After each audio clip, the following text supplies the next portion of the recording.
Do you I'm curious for you, this is kind of loaded against you and conservatives, I don't mean it that way, but it's just if That's you have a fine. question for yeah. If I'm curious. anything, ask me something spicy so we can clickbait this as, like, a heated debate or some shit. You know Sure, how this yeah. shit works. So being trans gives you a unique perspective on trans issues and social issues among like conservatives and Republicans.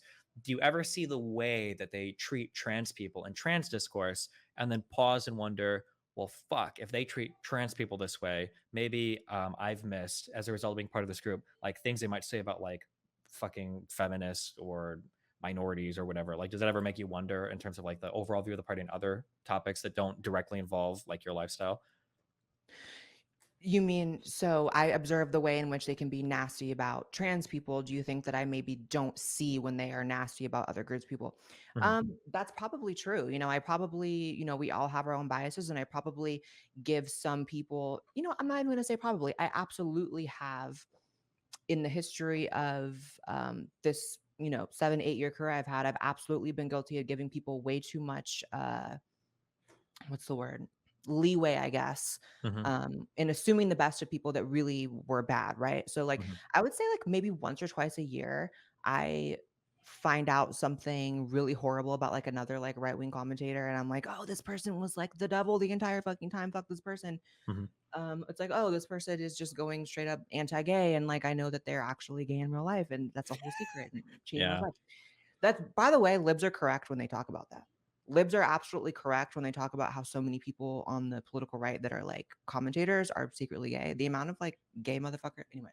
Yeah. Um, Nothing black pills you more on, like, the rumor mill and shit. Whenever a political topic and I'm sure you know this because 'cause you're friends with so many people. Whenever, like, a topic blows up and you see, like, all the really conspiratorial, like, conservatives, especially, like, the Fuenteses, the Milo Yiannopoulos, like, how they'll start talking about, like, "Oh, well, this is really what's going on behind the scenes." And you're like, "Wait, I know everything that's going on. None of this is true. You're making up all of this." And then you wonder, like, how much shit do you read where people are just totally speculating on shit that they know nothing about? Like, because like the two things absolutely. people love the most, people love gossiping, okay, about shit that they know about. People really love gossiping about shit that they know nothing about. Like they Yeah. will say the most random shit. Yeah.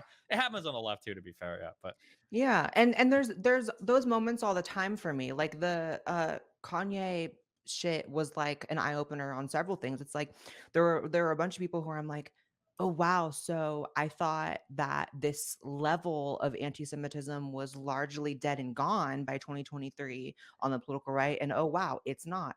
Same thing with after the, Nashville tragedy.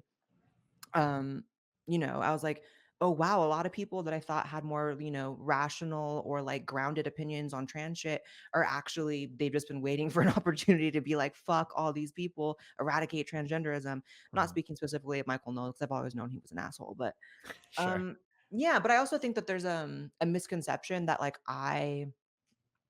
and this is probably a misconception that a lot of people that watch you and that don't watch me or that are, more tuned to on people who hate me would think, is that I feel like all these conservatives, speaking of like famous commentators and stuff, are like my friends or like good people. And it's like, I don't believe that for a fucking second. I am so closed off with who I see as a good person, let in, see as like a productive member of the conversation.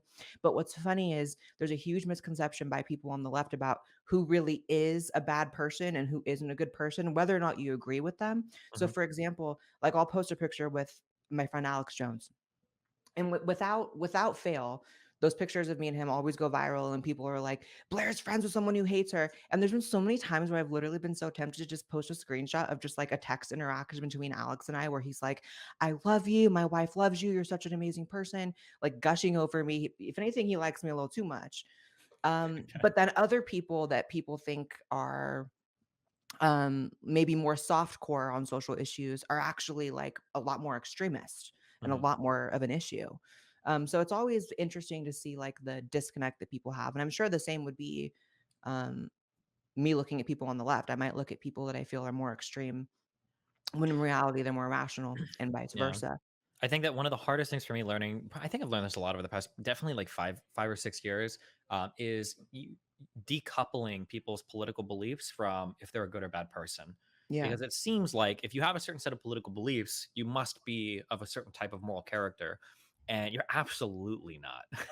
Oh, and for sure. yeah, for a long If time, I spent. anything, Yeah, go ahead. I was gonna say, if anything, a lot of the times what I've learned is that people's purported political beliefs are often just, um, them what's the fucking word? Compensating for or trying to mask or hide or Compensating, yeah, overcompensating, there's another word for it, and it's, like, not even a fucking, like, niche word. I don't fucking know. It's like they are the exact opposite, if anything, is what sure. I'm trying to say. Mhm. It's like the people that go the hardest on the anti-gay stuff on the right, it's like quite a few of them Mhm. are gay as fuck in real Yeah. life. Yeah. Yeah. Yeah. Yeah, that's definitely been a hard and annoying thing. I'm glad I discovered this more because over the past like 5 or 6 years, I've definitely seen on the left that a lot of these people are really shitty, they're very greedy, they're not socialists, they hoard their money, et cetera, et cetera. They treat people like shit, means to an end and all that. I'm glad that I started making more conservative friends so that I could find out that you guys are just as fucking horrible behind the scenes. That like everybody's doing cocaine, everybody's trying to rape each other, everybody's just like fucking insane shit. And I'm like, okay, cool. It's just everybody. Because for a while I was worried, like, fuck, are all leftists like fucking evil and maybe conservatives are right? Oh, And then I that's make so more conservative friends. crazy. Yeah. Oh, why? Because you have the opposite feeling sometimes. You're like, are all conservatives evil and the leftists are okay? Or Yeah, sometimes I'm like, "Oh my god," I find myself surrounded by all these, like, horrific people in yeah, real life, and I'm like, not that I'm, like, fucking ever gonna, like, switch up my political beliefs based on, like, the character of other people who also hold my positions, but are they as bad on the left? It's like, yeah. I No, yeah, guess I they definitely went through that. I'm like, yeah, okay, yeah. It's just like the world of fuck. There was a really good article. Oh, I wish I could remember who this. It might have been in the Atlantic. I don't remember, but it basically talks about how like people that do politics are very queer when it comes to the average locus of belief in the United States. Like they're way more Yeah, politically engaged. Their beliefs are way off the norm. Like they're like every part. Like if you choose to go into politics, you are self-selecting for a hyper specific type of person that is not at all like a normal person. And that's probably like doubly true of online politics. Like it is the craziest, most insane fucking group of people compared to normal people. So you're gonna find like insane and crazy people in this world. Yeah. absolutely, and it scales with, like, the more I find success that they get, it tends to scale and makes them, like, even fucking crazier, and Sure. it's not a world that I partake in real life very much, you know? I like to sort of, like, sit here in the comfortability of my house, turn my camera on, "Hey, Destiny, let's talk politics," and, Hmm. not saying I wouldn't, like, get a drink with you or something in if you're ever in town or something, but just in general, it's like I like to keep a healthy barrier, and whereas I think, again, there's a misconception that I'm, like, buddy-buddy with, like, fucking Ben Shapiro and Matt Walsh, and it's like, I would never fucking hang out with these people. Ew. Yeah. That's a really interesting one. Just this has nothing to do with politics, just on a personal level. I go through phases of my life where sometimes it's really cool. If I meet a girl on Tinder, I go hang out or whatever. It's cool to talk to somebody that's just like a total fucking normie. I'm like, tell me about your life. Like, what's going on? Like, this is like, oh, like there's weird shit going on at work. I've got stuff my friend. Okay, cool. That's interesting to listen to. Sometimes it's nice to feel that, like just a little bit more grounded. But then other times I'll be talking to people and it's like, fuck, like you really have no idea. Like how am I supposed to explain to you that right now there's a Twitter thread blowing up where like 10,000 people have convinced themselves that I'm a pedophile that wants to give child porn to like, Yeah. kitty fuckers. It's like it's not there's no real good way to make you understand that, because Yeah. our world is so fucking weird. Yeah. Or you'll say something, yeah. So there's 17 Twitter threads and a lib and a or like a TikTok Reddit post that's blowing up about me, and they'll be like, oh well, why don't you just like turn off your Twitter or whatever? And it's like it's not really that easy, but like I know why you would think that. Yeah. So it's very strange trying to have your feet in like both worlds at the same time because everything is so fucking crazy. But sometimes you just want to feel a Yeah. little more That's why grounded. Yeah. that's why I found it really important to find, like, 1, maybe 2 people that are in that world that you've, like, vetted super heavily, get to know them on, like, a really deep level and know they're actually a good person, and Hmm. have them in your life so you can go to them. So, for example, uh, my best friend is Michael Malice. I don't know if you know who he is, but he's a sizable podcaster Yeah, I've in the heard. Yeah. sort of, yeah, same realm as me, and, like, he's really my only legitimate friend in the space because a lot of reasons, but he is. So I go to him. Whereas Hmm. like most people, like you said, would never understand, like, well, actually, I'm getting canceled for the 17th time. And no matter how many times it happens, and I remember that I'm always okay afterwards, I'm still wanting to jump off a fucking bridge. And Hmm. people don't get that. Yeah. No. Yeah. It's a yeah. There's Yeah, something that is a little bit scary slash frustrating to me is kind of along the same vein. I've spent like the past 5 years arguing, and people constantly say Twitter's not real life. Twitter's not real life. Twitter's not real life. I don't know if you've noticed this, but Twitter is increasingly becoming real life. Oh, Like, yeah. yeah, I remember, I think it was like a week and a half ago. Usually, whenever I travel, I try. My son lives in Nebraska with his mom, so I try to travel up there anytime I'm going back to hang out with him. And he had some. They play like NFL flag football games, or whatever. But like, I'm sitting at the flag football game, and I'm with his mom. We're like hanging out, we're chatting, whatever. And I hear the people next to me. We live in Omaha, Nebraska. Okay, this is not California. It's not fucking Seattle. It's not Oregon, Portland, or whatever.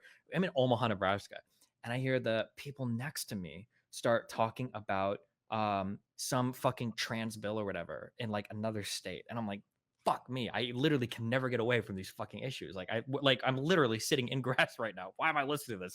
But yeah, for a long time there was always like, listen, at least it's just Twitter, it's not real life. But I've noticed that like real life and Twitter are merging significantly. you know Dude, I've had so many fucking moments like that. I literally had one. I was sitting in a sauna and I had my headphones in, but there were some other people in the sauna and they were talking really loudly. And I just was like, let me fucking eavesdrop. So I just tapped my shit, muted my music, and I tune in. And the first word I hear, it's going to sound like fucking bullshit, but the literal first word I hear is non binary. And they're Oh yeah. talking about like some comedian who's non binary. And like, I'm like, that's like a thing. And I'm music going back on. I'm not fucking even dealing with this.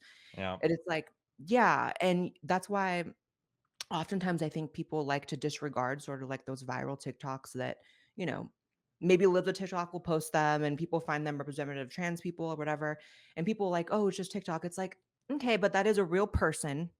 And the people commenting on are real and the people sharing it are real. And even if the majority of them are like terminally online, you'll never see them in real life. It's like, it does at some point like affect real life, you know? If you So guys enjoyed that short clip from the podcast, make sure you guys subscribe to this channel as well as my main channel and watch the full episode, which will be somewhere on the screen.